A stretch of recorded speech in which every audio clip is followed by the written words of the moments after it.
Fala pessoal, tudo bom? Mais um Road Talks que se inicia com sucesso, graças a Deus. Meu nome é Ian, sou aqui um dos hosts do podcast.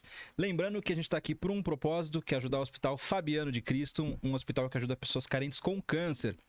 Então aqui embaixo, você está vendo na descrição do vídeo, tem a chave Pix, faça a sua doação e tem um QR Code também, escaneie, pega seu celular ali, abre a câmera, dá uma escaneada nele. A gente aceita cartão de crédito, cartão de débito, Pix e a gente é um podcast moderno, a gente aceita até Bitcoin como forma de doação. Então, cara, não tem como falar que não vou doar. E essa coisa de QR Code é muito complicada para mim, não dá muito certo. Faz assim, lá embaixo na descrição tem o link, clica no link que ele também já vai direto pro site do hospital e lá tem todas as informações para você fazer a sua doação. Cara, não importa o valor, 1, 2, 5, 20 reais, faça a sua doação, por favor, a gente tá precisando da sua ajuda. O Alan tá aqui para bater esse papo conosco, justamente para de fato ajudar e a gente engajar mais esse podcast e arrecadar o máximo possível pro hospital, tá bom? Tô duro, o negócio não tá funcionando, tô sem grana, não tem problema. Compartilha esse papo aqui com familiares, com os amigos, manda nos grupos de WhatsApp e nos ajude aí a alcançar o maior número de pessoas e logo a gente alcançar o maior número de doações, tá bom? Tarek, você tá bom? Tudo bem, queria agradecer o Alan aí por dar o tempo dele aí pra gente, pra falar conosco.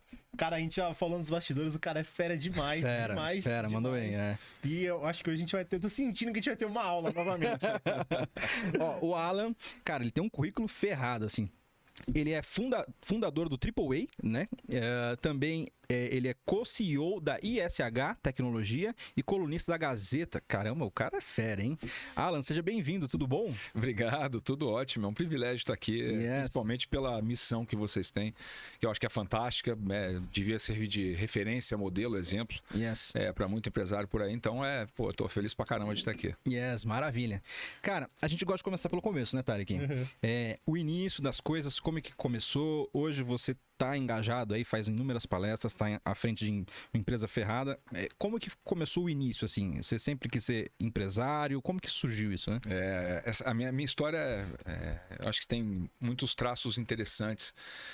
Principalmente num país em que muitas vezes a gente tem muita dificuldade de contar oportunidade, né? Eu vim bem de baixo. Eu nasci no Rio, em Quintino, mas logo depois eu me mudei para São João de Meriti. Quem mora no Rio sabe o que é São João de Meriti, Baixada Fluminense, aquela coisa de violência, tiroteio, corpo desovado. Ficou um pouquinho. Ainda ficou um pouquinho. E aos 9 anos eu me mudei para Jacarezinho, que é uma cidadezinha de 40 mil habitantes no interior do Paraná, e fui morar num sítio. Essa história do sítio é fantástica, porque meu pai na época já estava aposentado, meu pai é filho de imigrante português, ele mesmo imigrante, veio ainda no colo para o Brasil, mas imigrante português, e também com uma vida difícil, e então ele começou a trabalhar muito cedo, aposentou muito cedo, e quando eu tinha 9 anos, meu pai já aposentado, encontrou um amigo de infância que tinha se tornado comandante de voo da Varig, que legal, da finada Varig, e comandante internacional, e ele tinha um sítio em Jacarezinho onde ele plantava café. E aí ele, Orlando, você não quer ir lá pra Jacarezinho cuidar do meu sítio? Não tem nada de café. Eu falei, não, de café tem quem entende, eu preciso ter alguém de confiança lá. E nós fomos pra Jacarezinho. Aí moramos 2 anos no sítio, depois nós mudamos pra cidade, até por questão de escola e tal. E para dar uma ideia, né, uma dimensão assim de como era a vida, né? Eu morava em Jacarezinho numa casa de menos de 40 metros quadrados, com um chão de cimento batido, sem reboco, sem telhado, era uma casa que só tinha laje. Jacarezinho faz um calor desgraçado, então não era uma casa, era uma estufa. E foi lá que eu cresci, né? E sem nenhuma coisa do tipo, passei fome, nunca, meu pai jamais deixou isso acontecer, mas era uma vida bastante difícil. E aí concluí o meu ensino médio no Colégio Estadual Rui Barbosa, e aí, chegando ao ponto da tua pergunta, né? Você já imaginava alguma coisa? Rapaz, eu só imaginava que eu precisava sair daquela vida desgracenta de qualquer jeito. De qualquer jeito. E meu pai sempre me disse que a única forma que eu tinha de sair daquela vida desgracenta era estudando, pela via do conhecimento. E eu levei isso bem a sério. Por isso que se olhar meu currículo, eu estudei pra caramba a vida inteira e botei isso como objetivo. Então, por exemplo, eu estava lá no Rui Barbosa, no Colégio Estadual Rui Barbosa, e meus amigos, a maioria deles tinha ido para Curitiba, para a capital, fazer cursinho na época. Como é que eu estudava para o vestibular? E eu só fiz um porque era o único que eu podia fazer em faculdade pública, que foi o que meu pai colocou como regra. Ó, você tem que passar numa faculdade pública, senão tem a menor possibilidade. Na época não tinha os instrumentos que a gente tem hoje, como o ProUni e tal. Meus amigos concluíam o bimestre, a apostila usada do bimestre passado, eles mandavam pelo correio. Era um negócio que tinha antigamente, que a gente mandava a carta e tal. Eles mandavam para mim e eu estudava com a apostila usada deles.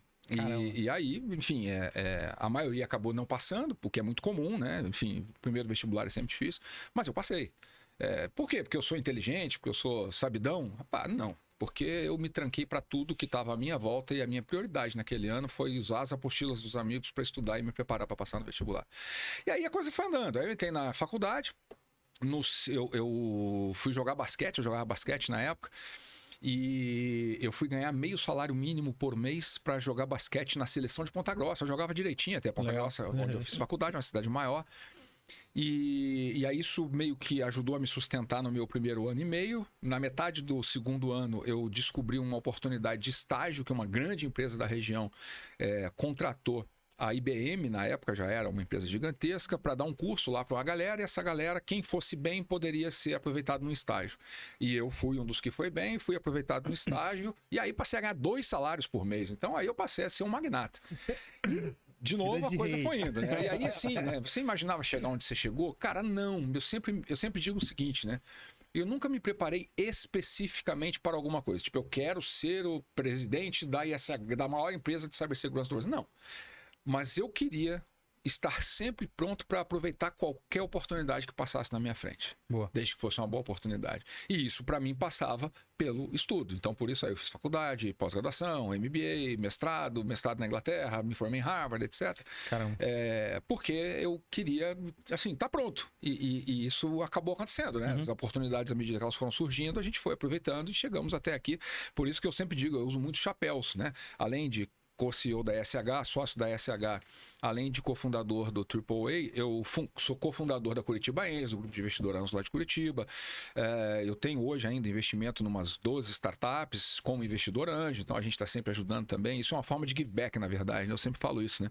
Investidor anjo, vai ganhar dinheiro com startup? Vai ganhar nada, cara. A onda já passou.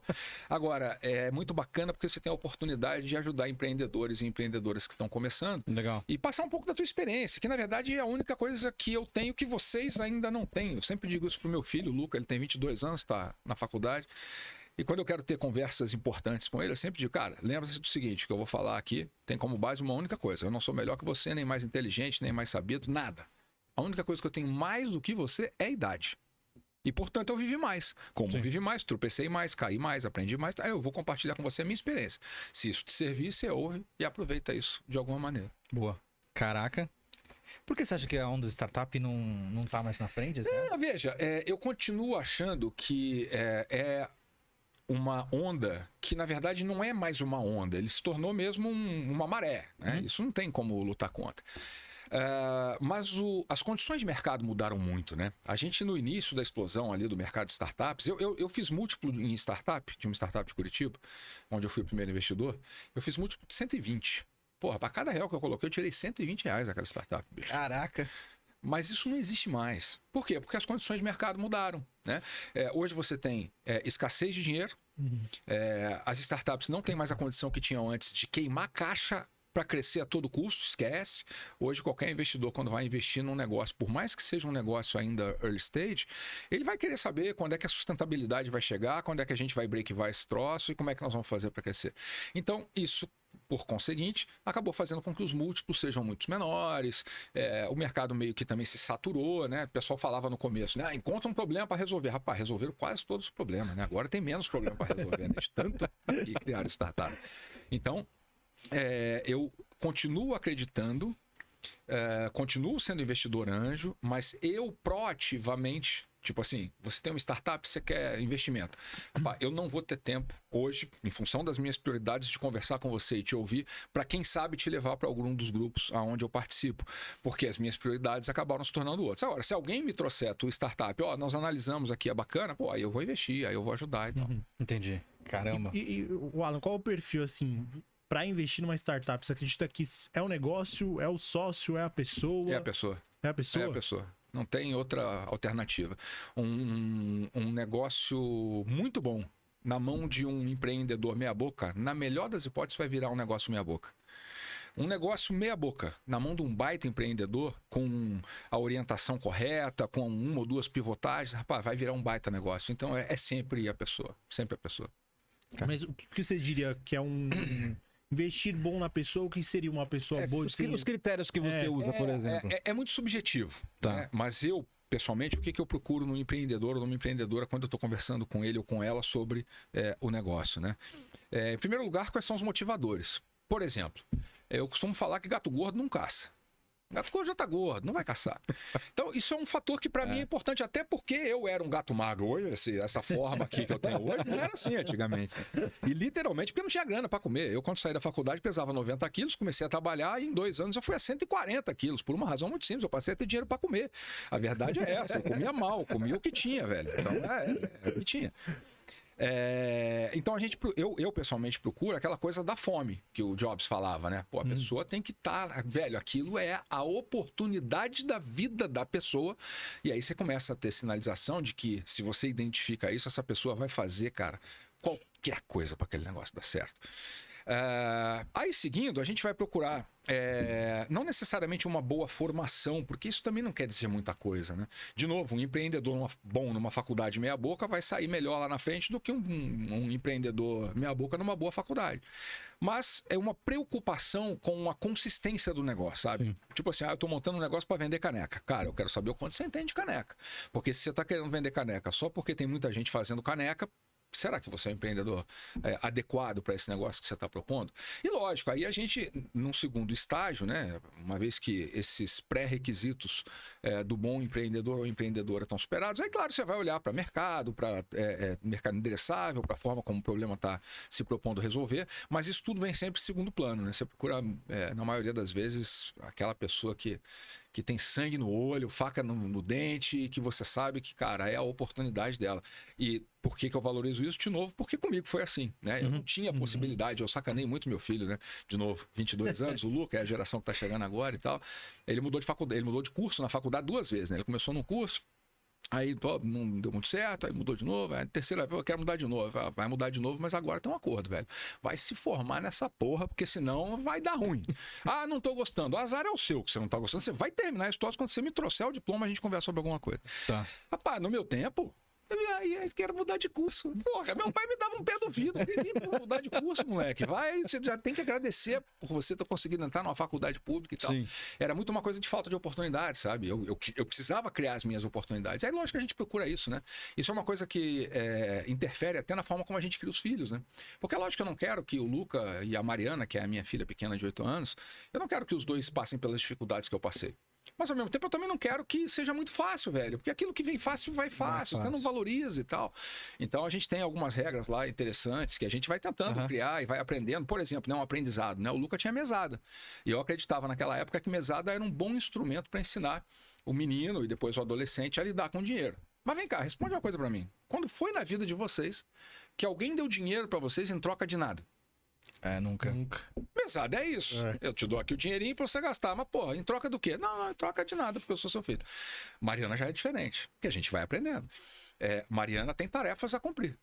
Que tarefas são essas? Ela tem que levantar no horário para escola, ela tem que tomar banho em tal hora, ela tem que estar na cama em tal hora, ela tem que arrumar a cama, ela tem lá um conjuntinho de tarefas que a gente controla num livrinho. Então todo final de mês eu vou lá e sento com ela e com a mãe dela, que acompanha mais de perto.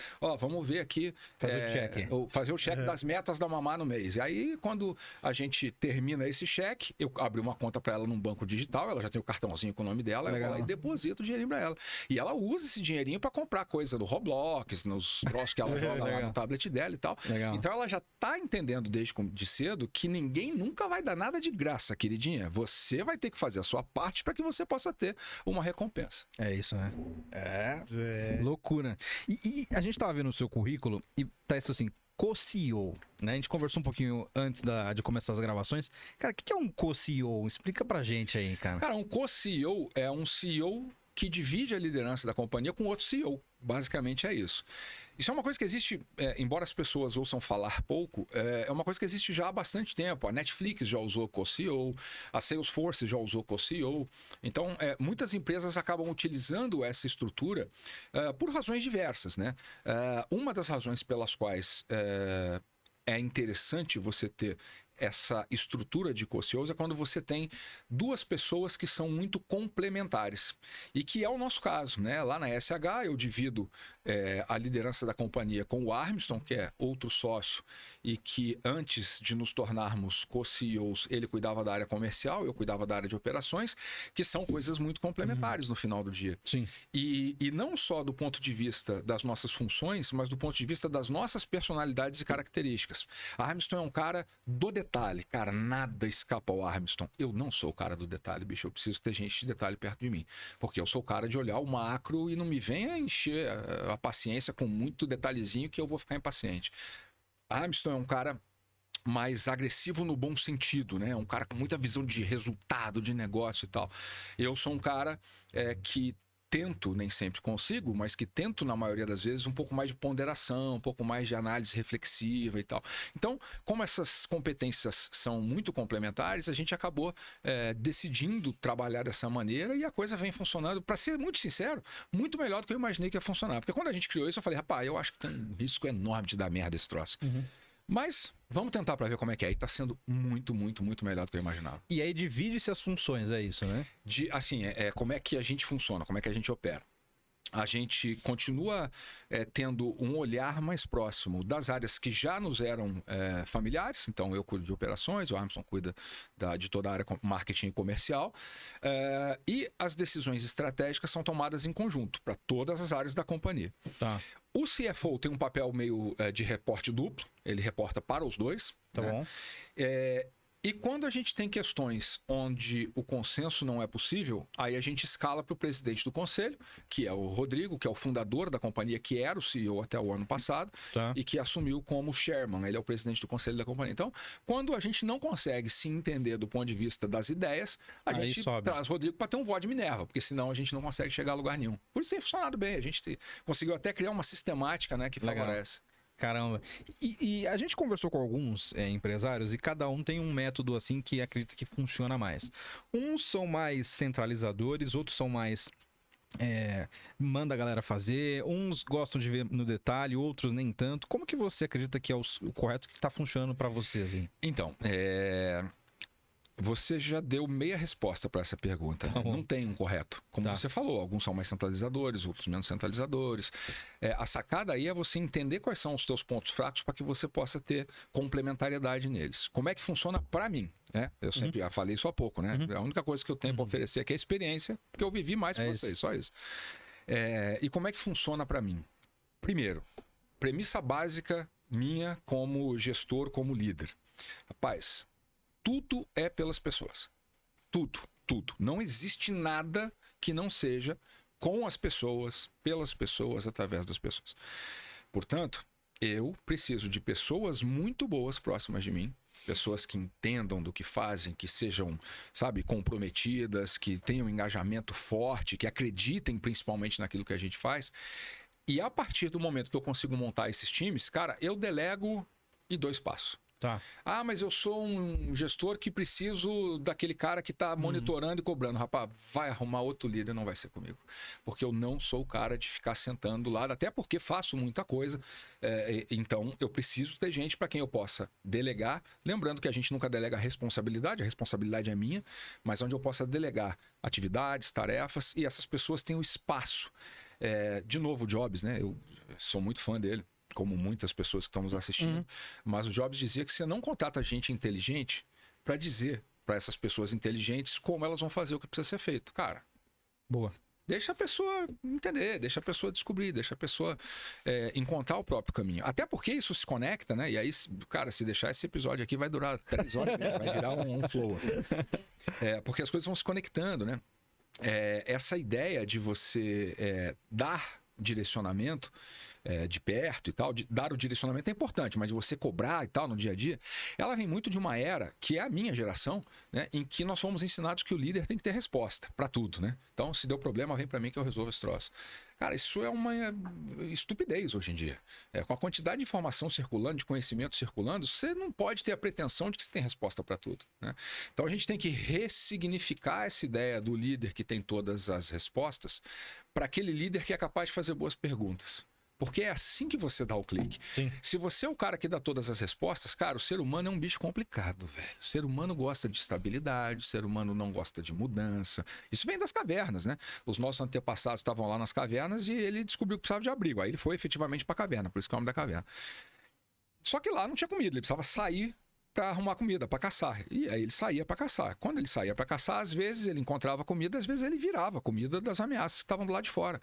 Rapaz, isso colocou no DNA por uma questão de sobrevivência. Cuidado, o desconhecido é uma ameaça. Pode te matar. Isso tá impregnado na gente. Por isso que a gente não gosta de mudar. As pessoas se ressentem, né? Pô, as pessoas parecem que não entendem as mudanças. Não, não é. É porque nós somos todos seres humanos. É simples assim. Né? Então a gente precisa ressignificar essa história de ter todas as respostas para que a gente possa dar espaço para as pessoas encontrarem os próprios caminhos. É assim que se cresce, né? E aí isso, em decorrência disso, né? Voltando lá na tua pergunta, como é que funciona o estilo de gestão e tal. Cara, um conjunto de indicadores bem definido, poucos, né? Porque as pessoas se esquecem, indicador. Indicador é legal pra caramba. Mas cada indicador que é medido tem um custo. Então eu vejo muitas empresas que se esquecem disso e o custo do indicador é maior do que o custo do não controle. Fica um negócio de maluco. Então você tem que ter bons indicadores que sejam efetivamente correlacionados com o resultado da companhia e não com esforço. Indicador de esforço. Tem que fazer 10 turmas de capacitação, não sei do que. Isso é esforço, cara. Isso não é resultado. Vamos falar de resultado. Né? E aí você deixa as pessoas fazerem o troço que a mágica acontece. Claro, você tem que conectar isso também com a ideia de algum propósito nessa história. Na SH, por exemplo, o que a gente faz, né? Nós fazemos cibersegurança. Puta, cara, é um troço meio pequeno, né? Que tal se a gente entender que o que a gente faz, é como a gente diz, até o nosso vídeo institucional, que tal se a gente entender o que a gente faz como ajudar a pavimentar a estrada para o futuro, para que esse futuro possa ser mais íntegro e mais seguro. E aí isso dá uma série de digressões que se conectam com as pessoas. Quem tem filho olha para isso e diz, pô, eu estou fazendo a diferença, porque eu estou ajudando meu filho, minha filha a estar num mundo digital mais seguro. Quem tem pai ou mãe ou mulher, marido, que são empresários, se conecta com isso, porque pô, eu estou ajudando a criar um ambiente de negócio mais seguro e tal. Então você também precisa dar essa ideia de conexão com algo maior, que é um troço que eu aprendi há 12 anos atrás. Demorei para aprender. Aprendi depois dos 40, né? Porque no começo o que me movia era dinheiro. E eu não tenho vergonha nenhuma de admitir que no começo da minha vida foi assim. Até o ponto em que isso não era mais suficiente, né? Os meus primeiros 20 anos de carreira depois que saí da faculdade foram seguindo a trajetória que se esperava da minha geração. De novo, tudo é geracional. Sim. A minha geração foi criada para arrumar um emprego numa empresa e ficar a vida inteira. E eu passei 20 anos na primeira empresa onde eu trabalhei, que foi o Sebrae. E comecei como programador, recém-formado, até chegar a diretor superintendente. Eu fiquei quase 7 anos desses 20 como diretor superintendente. Que legal. E aí, eu tinha acabado de fazer 40 anos, eu ainda tinha 3 anos de mandato, tinha acabado de ser reeleito para mais um mandato de 4 anos. E eu recebi uma proposta para ir trabalhar numa empresa, aí do setor 100% privado. O Sebrae é uma instituição privada, mas ele tem ali um papel meio institucional, que acaba se conectando com questões públicas e tal. Ele é privado, então? Ele é privado, é uma instituição 100% privada. Quem manda no Sebrae é a iniciativa privada, Federação das Indústrias, Federação do Comércio, Federação da Agricultura, que etc. legal. Mas ele acaba tendo muita influência política, né? Porque, enfim, cada vez que troca um governador ou um presidente, eles procuram influenciar a troca do diretor superintendente ou presidente do Sebrae para que seja um aliado no desenvolvimento de políticas públicas. E eu acho que isso faz muito sentido. Mas aí eu recebi uma oferta para ser diretor-presidente de uma empresa de segmento financeiro, né? Uma empresa de cartões, e eu ia ganhar um salário bacanaço, cara. Ia ser um salário bem legal. Só que eu cheguei lá e 40 dias depois eu pedi demissão de novo. 40 dias? Primeiro emprego eu demorei 20 anos. Segundo eu pedi em 40 dias. Aprendi algumas coisinhas. Mas por quê, né? Aliás, até hoje eu estou publicando um artigo na Gazeta. O artigo da semana fala sobre isso. Metodologias ágeis para planejamento de carreira. Uma das premissas da metodologia ágil é você errar rápido, porque você consegue corrigir rápido. Então foi isso que eu fiz nessa hora. E qual foi o erro que eu percebi? Eu fui movido por dinheiro, só por ganhar mais. E aí eu precisei perder uma coisa que eu tinha muito importante para aprender a dar valor para ela. Que coisa é essa? O Sebrae te dá um sentido de propósito brutal, cara. Porque eu dizia isso pro time que trabalhava conosco naquela época, né? Só que eu ainda não tinha muita consciência do quanto isso era importante para mim. O que eu dizia? Vocês acordam todos os dias para ter a oportunidade concreta de fazer a diferença na vida de alguém. Por quê? O Sebrae é a instituição que ajuda os pequenos negócios. Mentira. Por trás de cada pequeno negócio tem um empreendedor e uma empreendedora. Sim. Por trás de cada empreendedor e empreendedora tem um sonho de melhorar a vida da família, de gerar riqueza, de gerar emprego e etc. Então, a gente ajuda as pessoas a realizar os sonhos delas. Isso é muito legal. E aí eu perdi isso. E fui trabalhar numa empresa onde meu objetivo era só ganhar mais dinheiro. Isso me deu um nó. Né? Eu comecei a ficar doido. Falei, cara, isso aqui não foi para isso que eu saí do Sebrae. Não tá certo, não tá legal. E eu pedi demissão. E aí eu virei personagem da PEGN, né? Pequenas Empresas e Grandes Negócios. Dá uma googada aí, Alan Costa, Alan com 2 L's, PEGN, você vai ver essa matéria. Eu tô numa foto bonitão lá, 12 anos mais novo, tô magro e tal. Conheço o brasileiro que abandonou um emprego de R$900 mil para empreender. 900 mil era salário anual, se a gente atualizar isso 12 anos depois, é 1,4, 1,5 milhões ao ano. Era um salário de CEO, era um salário de presidente de companhia, que tem participação de resultado e tudo mais. E eu larguei esse troço para trás. E, cara, veja só que coisa louca, né? Porque nos primeiros 20 anos da minha vida, eu vivi e trabalhei para ganhar dinheiro. A minha régua era uma só, dinheiro. Quanto mais dinheiro eu tivesse, mais bem-sucedido eu me considerava. E aí eu consigo atingir o meu objetivo, ganhar um salário que eu jamais sonhei nos meus melhores sonhos que eu pudesse ganhar. E estou me sentindo no momento mais infeliz da minha vida. Falei, cara, tem um troço errado aqui. Tem alguma coisa errada. Peço demissão, volto para Curitiba, resolvo, agora eu vou empreender. Vou ser o empreendedor do ano, né? Cara, 20 anos de Sebrae, a casa do empreendedor. Mestrado da GV, mestrado na Inglaterra, formado em Harvard. Velho, eu vou arrebentar você, vou sair na capa da revista. Aí eu aprendi a duras penas que a realidade, na maioria das vezes, é muito diferente da teoria. E eu tive síndrome de burnout. No final de 2013, foi o ano onde tudo isso aconteceu. Eu me lembro como se fosse hoje, 5 de dezembro de 2013. É curioso porque a data de aniversário da minha esposa hoje é 5 de dezembro. Legal. Então eu nunca vou esquecer essa data. Eu fui no psiquiatra, diagnosticado com síndrome de burnout, cheguei em casa, abri meu notebook e emiti uma passagem pro Nepal. Porra, Nepal, Katmandu. Foi fazer em Katmandu. Caramba. É simples, ninguém vai a Katmandu. A não ser que você queira escalar o Everest, um negócio desse. Você não vai para vou passar férias em Katmandu, ninguém vai. Teve uma pessoa que a gente conversou que escalou o Everest aqui. Exatamente, aí faz sentido.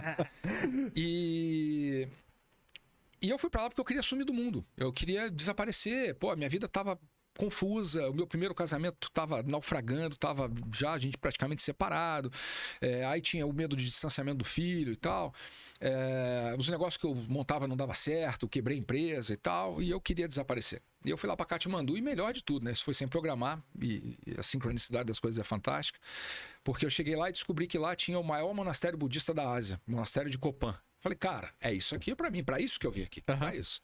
Peguei um táxi em Katmandu é um negócio louco, é uma aventura. Se você encostar em algum lugar, você tem que tomar antitetânico. É tudo enferrujado e tal. Cheguei lá no monastério, ele fica numa montanha, e bati na porta. Cena de cinema, né? Uma porta de madeira, daquelas grandonas, assim, muros de pedra. Eu bati aquelas coisas redondas, assim, sabe? Clá. Abri uma janelinha, assim, apareceu um monjinho, assim, na ponta do pé, que ele era pequenininho. Pois não, falando inglês. Eu falei, eu queria saber se é possível ficar aí no monastério com os monges. Perfeitamente. Quantos dias o senhor quer ficar? Uma semana, 10 dias. Pois não, pode entrar. Abriu a porta, eu fui lá no escritório dele. A dinheiro de hoje eu devo ter pago, sei lá, R$10 por noite pra ficar lá. Caramba. E fiquei lá com os monges. Desligado de tudo, sem computador, sem celular. E fazendo uma atividade que, além de acompanhar os monges e estudar um pouquinho de budismo, que foi um negócio que eu fiz lá também, meditar e tal, eu levei 2 cadernos comigo. Num dos cadernos, em cada página do caderno, eu escrevi uma pergunta para a qual eu gostaria de encontrar uma resposta e não a tinha naquele momento.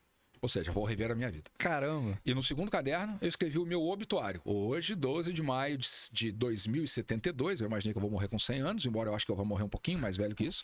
Que legal. Eu vou morrer o Alan Costa. Alan Costa nasceu no Rio de Janeiro. Aí eu comecei a contar essa história, que eu contei um pedaço dela aqui. E o legal é que, assim, até os 40 anos eu sabia a história toda. Claro, eu já tinha vivido, era só transcrever. Dos 40 para frente, até os 100, eu tive que escrever a própria história. Cara, isso é uma catarse. Porque você começa a escrever, daqui a pouco você para e começa começa a ler, fala, meu, nem a pau, velho, não é isso aqui que eu quero pra mim, não. Você rabisca essa porra toda e começa a escrever de novo e tal. E aquilo pra mim mudou muita coisa e me trouxe o significado do propósito. Lembrando que eu trouxe essa história toda pra conectar com o que eu falei do propósito lá atrás. Né? Cara, se você não tiver algo maior com o que você se conecte, a vida fica muito fútil. Ela fica muito vazia. E eu voltei de lá com uma noção clara de propósito e por isso virei palestrante.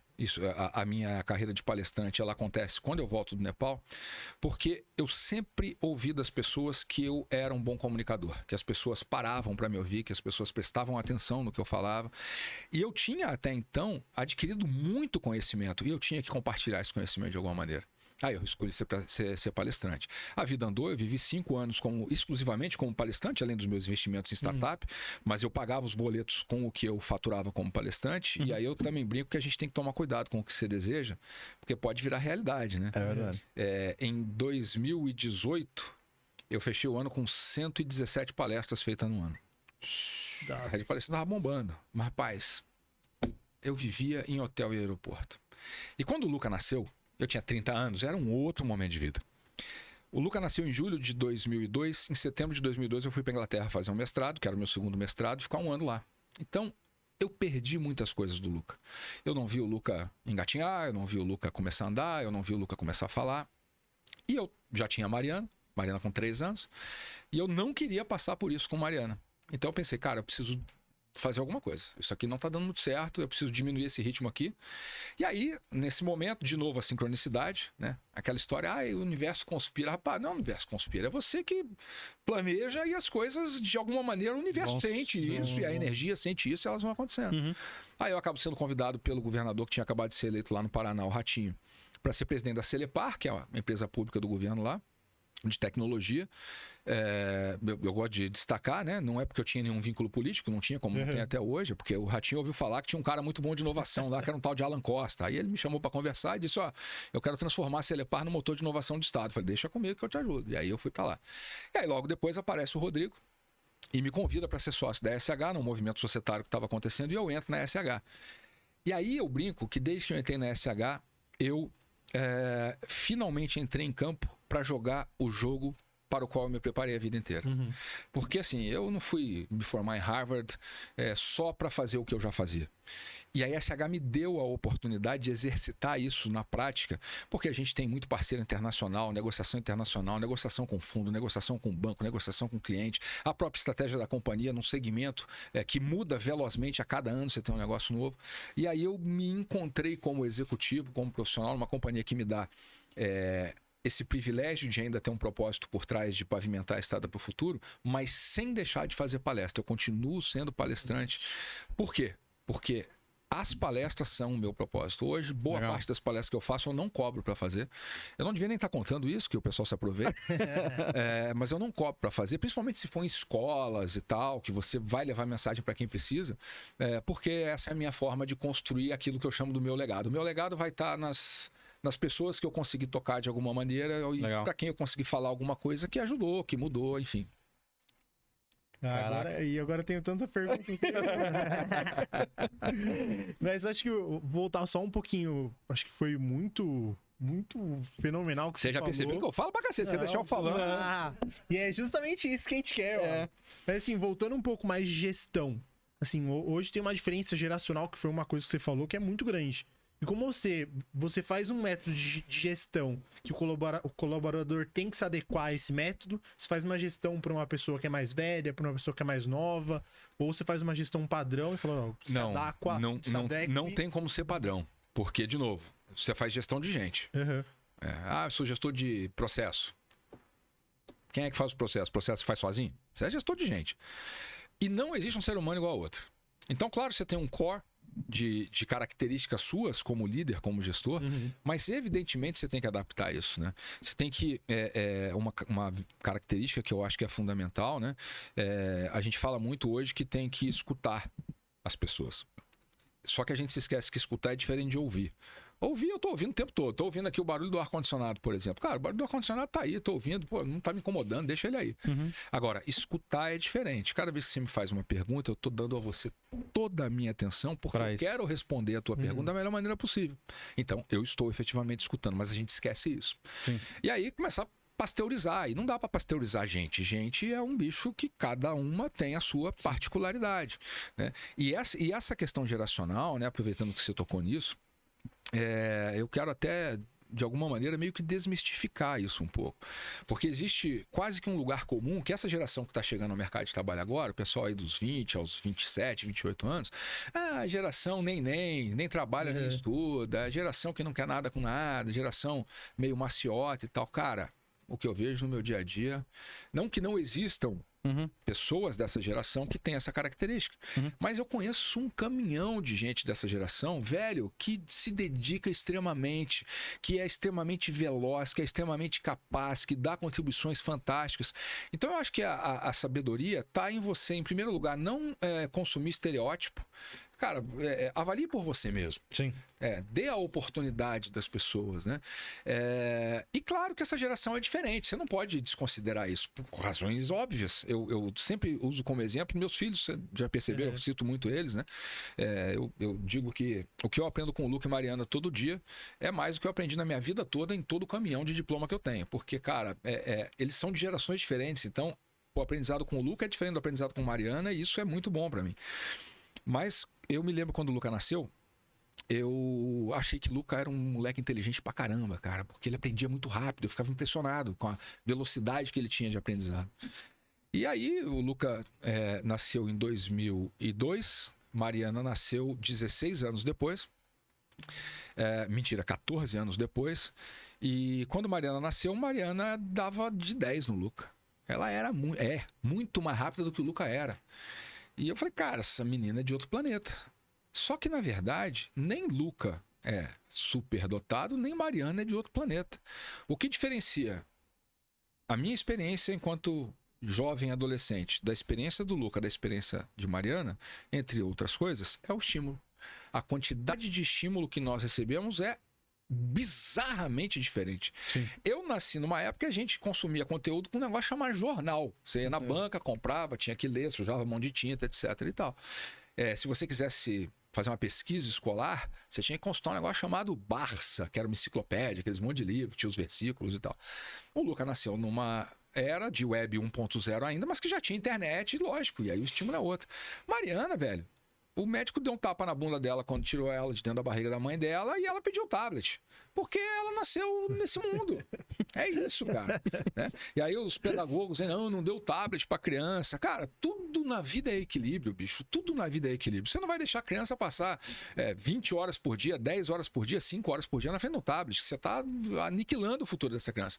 Agora, 1 horinha por dia, se você direcionar, se você monitorar, se você, de alguma maneira, tentar influenciar aquilo que a criança está consumindo no tablet, é uma baita de uma ferramenta. E eles nasceram sabendo usar isso. É impressionante. A Mariana passa o dedo na TV, porque ela acha que a TV vai fazer igual o tablet, né? Porque é a linguagem com a qual ela está acostumada. Então, essa coisa geracional, a gente tem que entender que as gerações são diferentes. E mais do que isso, nós como líderes nesse exercício da liderança, de papel de gestor e tal, a gente também tem que internalizar o fato de que não é o teu time que tem que se adequar a você. É você que tem que se adequar ao seu time. Eu e a mãe do Luca, né? Adri, beijo. Não vou cometer nenhuma indiscrição aqui. Eu e a mãe do Luca conversamos muito sobre a educação dele, desde que nós nos separamos, sempre continuamos bons amigos. E ela às vezes se ressente por alguma dificuldade de comunicação que ela eventualmente tenha com ele e tal. E eu falo isso para ela com alguma frequência e agora ela parece que conseguiu entender o que eu queria dizer. Não adianta você querer que o Luca entre no seu mundo, porque o seu mundo não tem significado para ele.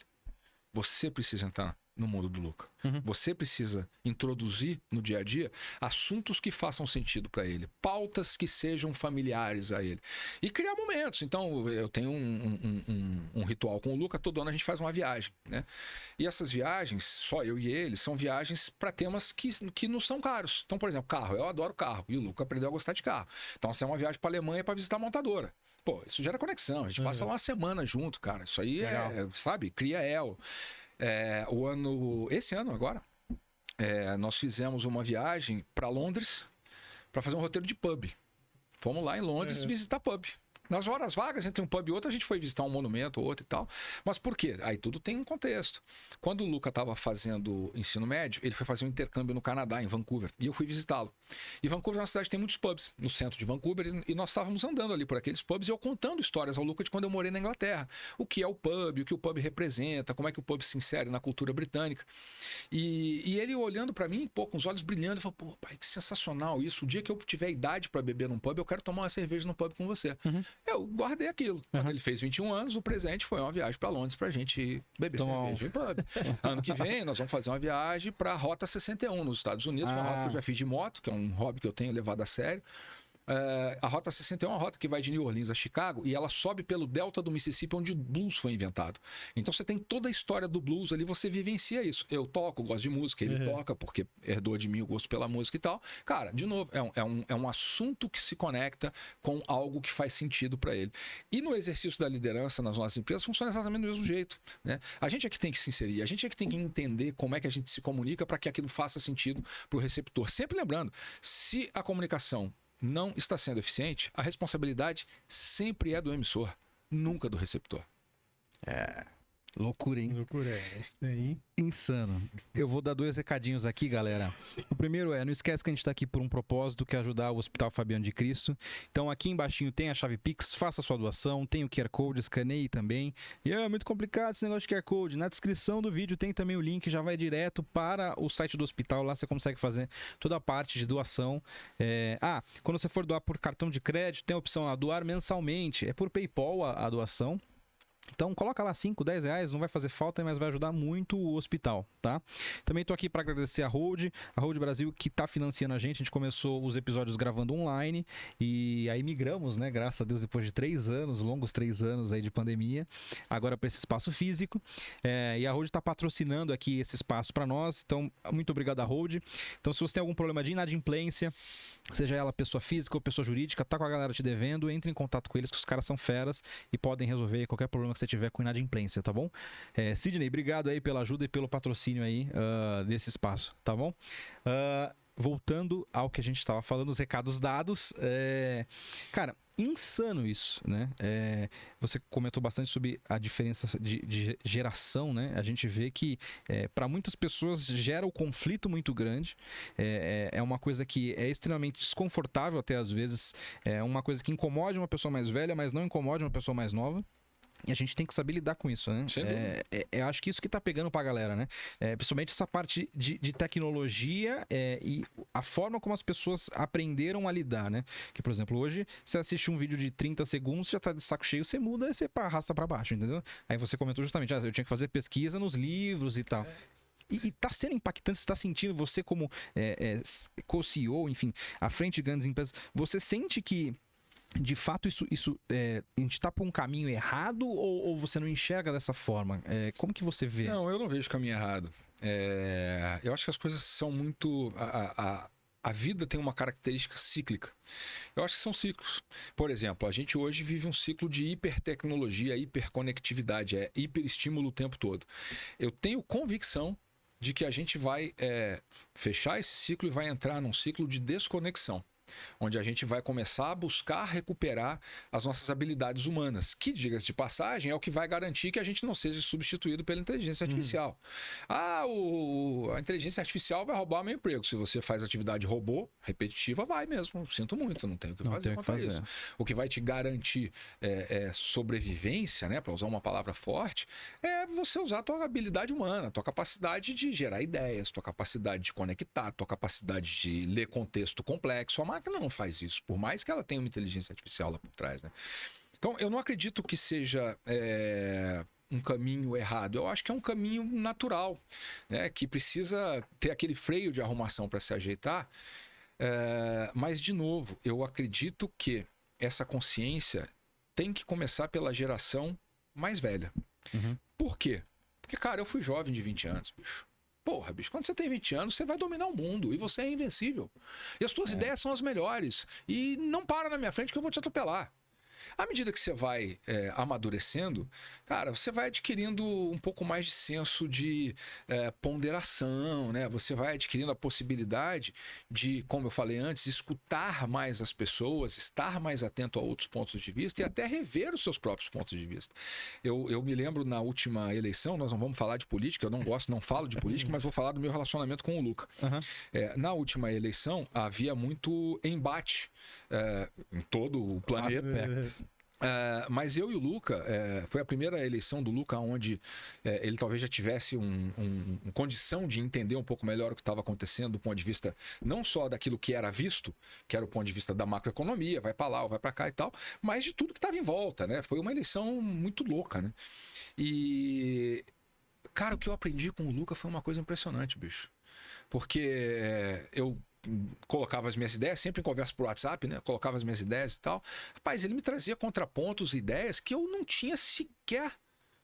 Assim, não tinha como conectar se ele não me trouxesse aquilo. Uhum. Então, por isso que eu digo que tem que partir da gente, tá aberto, né? Eu vi muitos pais e famílias, rompendo relação, cara. Então, eu falo um negócio, você não concorda comigo, vou te meter o pé. Cara, para e escuta. Peraí, pode ter alguma coisa de verdade aqui. E quem tem essa condição, geralmente, é quem é um pouco mais velho. Tem um pouco mais de jogo de cintura, tem um pouco mais de sabedoria, talvez, para lidar com essas situações. Por isso que eu não acho que é errado, não. Eu acho que é um caminho natural e a gente vai encontrar o caminho do meio. É isso, né? Não, e a divergência eu acho importante, né? Ninguém pegar como time de futebol, eu acho que isso é importante. Né? Sempre ouvir os dois lados, Lógico, né? Não tem energia sem atrito. O atrito é saudável. É isso. O atrito é saudável. Lógico que estamos falando aqui do atrito construtivo, não é? Isso. Mas à medida em que eu tenho uma ideia e você tem uma ideia diferente, cara, é daí que nós temos a oportunidade de criar uma ideia nova que seja a junção das duas. O mundo evoluiu assim, o mundo se desenvolveu assim. E assim vai, né? E, o Alan, como você faz pra... Assim, falando de tecnologia, que a gente entrou no gancho, como você faz pra se manter atualizado? Porque, querendo ou não, cada semana, cada dia aparece uma coisa nova. Você fala, mano, não é possível. Vai vir, alguém vai me substituir e tem essa preocupação. Mas como a gente se mantém atualizado referente à tecnologia? Legal.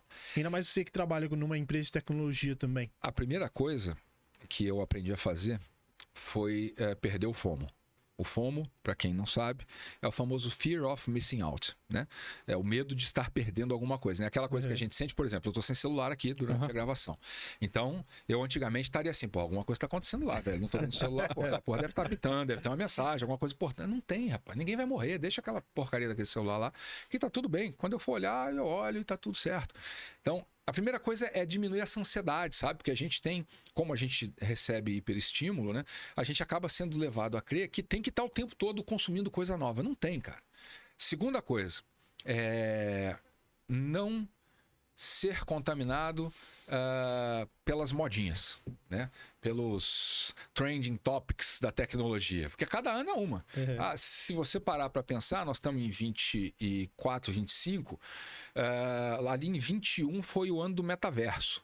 Só falava nisso. Cara, o que eu vendi de palestra para falar de metaverso foi uma coisa maravilhosa. Para palestrante, aquilo foi lindo. Porque todo mundo queria ter um metaverso para chamar de seu. E aí, quem é que teve visitando o metaverso nas últimas 2 semanas? Não quer dizer que a tecnologia não é boa, que ela não tem suas aplicações, mas vamos devagar, né? Deixa a coisa decantar. Agora o momento é da IA, né? A IA vai destruir os empregos. Calma, ninguém não vai destruir emprego, não vai dominar o mundo, a Skynet não vai trazer o Terminador do futuro, nada disso vai acontecer.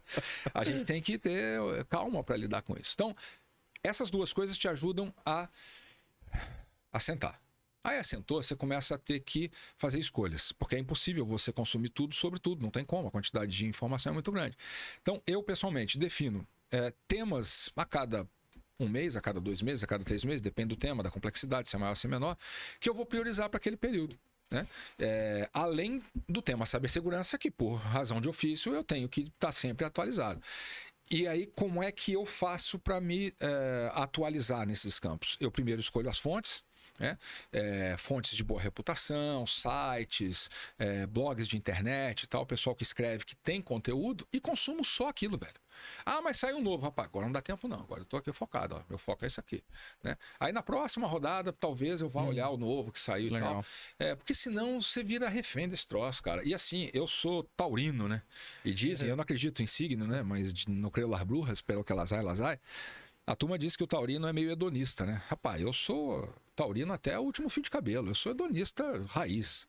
Pô, eu gosto de comer bem, gosto de beber bem, gosto de carro legal, gosto de viver bem, gosto de tudo bom, cara. E para isso tudo, para aproveitar a vida, você precisa de tempo. Precisa. Então a gente tem uma neura também, né? De que, porra, eu tenho que trabalhar 20 horas por dia. Para com esse troço, cara. Você tem que trabalhar. Trabalhar muito não quer dizer trabalhar bem. Trabalhar muito quer dizer só que você trabalha muito. Se você trabalha muito e bem, que bom para você. Então a gente tem que, sabe, eu defendo muito esse ponto da humanização, porque, cara, ele faz toda a diferença, né? Eu preciso de tempo para estar com minha filha, que é a coisa mais importante da minha vida neste momento. Por que neste momento? Porque ela está em formação, cara. O caráter dela está formando agora. O que eu tiver que fazer por ela, eu vou fazer até ali os 11, 12 no pau da goiaba. Depois disso, velho, o que eu fiz, o que eu não fiz, ó, reza pro mundo fazer, porque já era, já formou, já, você entendeu? Sim. Então, eu preciso de tempo para isso. Eu preciso de tempo para meus hobbies. Eu tenho hobby pra cacete, né? Legal. Eu sou hedonista, então eu gosto de viajar de moto. Uma vez por ano eu faço uma viagem de moto para algum lugar, que é a minha terapia. O que eu economizo em terapia, já fiz muita terapia, análise, mas hoje o que eu economizo em terapia, eu gasto numa viagem por ano de moto. Por quê? Porque, cara, você tá 8, 10 horas por dia dentro do capacete, meu amigo, não tem pra onde você correr.